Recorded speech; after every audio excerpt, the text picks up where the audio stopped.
Think of seduction as a language. It is a language that is mostly nonverbal. And your game is to learn that language, to master it. This is my second book, The Art of Seduction, which came out in 2001.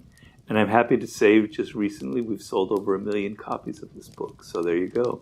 So I want you to think of seduction in the following way.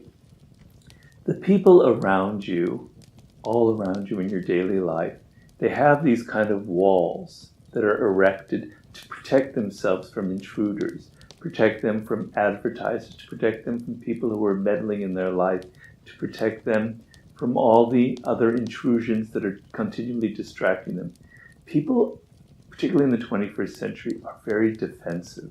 They have very thick walls around them.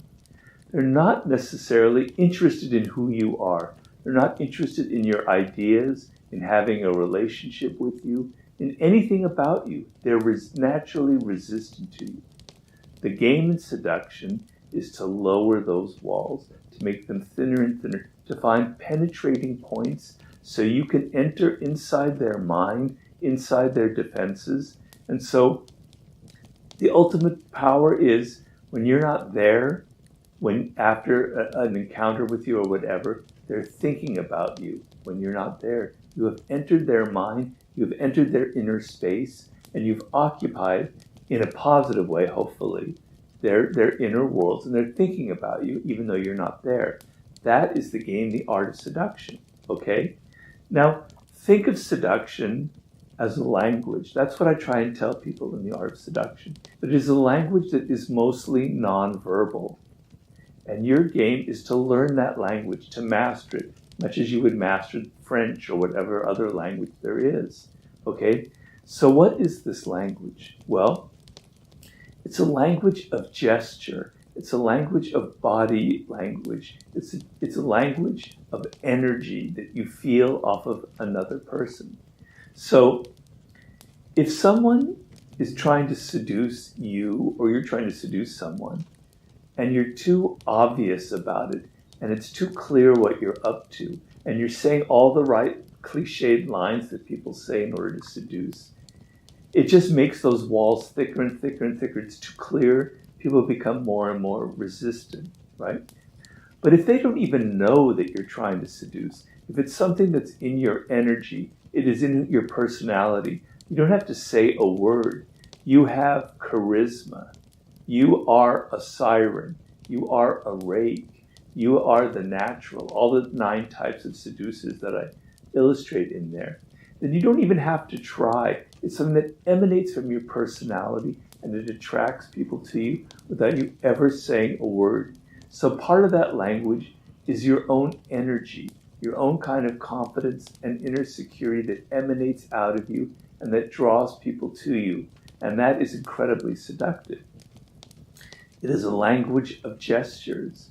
So when you go on a date or you take someone somewhere, it's not what you say and everything that you do. It's the place that you take them to. It's not something that they expected. It's a surprise. It's a place that they've never been to before, that's different, that's not predictable. That is part of the seductive language. When you give them a gift, it's not a gift that's obvious, that is, flowers or something like that, or something that costs a lot of money. It's a gift that shows that you're thinking about them, that you understand their spirit. So for instance, I tell people, listen carefully to the other person. They're going to say things about what they love, about their likes, their dislikes. So they're going to reveal some of their personality. You want to get them to talk a lot and you don't hardly say anything.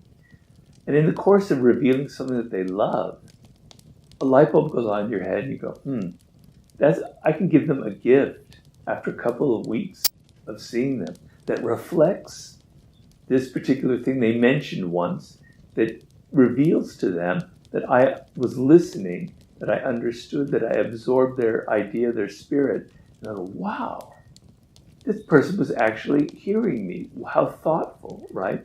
It's a gesture. You don't have to say anything. Okay, on and on, on and on. You're learning these languages. You are learning what excites people, what triggers their level of fascination. what would repel them and repulse them. So you want to create a degree of mystery. You want to send mixed signals. They don't know exactly who you are. There's an element of, I don't really know this person. What they do tomorrow, I can't really predict. Wow, how exciting. So in the course of that, you're thinking about them. It's a language of absence and presence.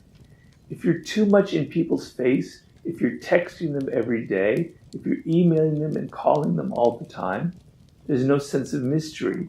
You're not giving them any space. But if you allow 2 days or 3 days to go by where you don't call them, all right, you might think it's a little bit cruel, but no, that's part of seduction. It's part of the mating game. Don't worry about cruelty. Cruelty is part of seduction, actually. You have to be a little bit cruel, okay? So you wait a few days. In that space, they're going, maybe he or she doesn't like me that much. Maybe there's something I said that was wrong. And they start thinking about you, and they start trying to think about what they can do to please you. You've got them then. You've seduced them. The moment they're starting to think about you, that's half the game. And if you're constantly in their face, you can't allow that to happen. But if you're too absent, if 2 weeks go by and you're never there, you're just going to make them angry. You're just going to make them forget you. You're going to think that you're not trustworthy. You have to know the delicate balance between absence and presence, when to be there and when to disappear for a day or two, right? Not to answer their texts right away. Give them a little space to fantasize about you, to think what you might be doing in your absence. On and on and on and on. A language of gesture, of behavior, of things that you do, of places that you take them to, about your energy, about when you're there and when you're not there, the level of mystery that you can. If you can master that language and get people to think about you and be fascinated with you, nothing else matters. You don't have to be the handsomest and most beautiful woman in the world. You will seduce them because seduction is a game of psychology. It's a game of entering into their spirit, entering into their mind space, and making them think about you. You master that game, and you'll be able to seduce almost anyone. So that is basically the art of seduction as I've laid out in my book.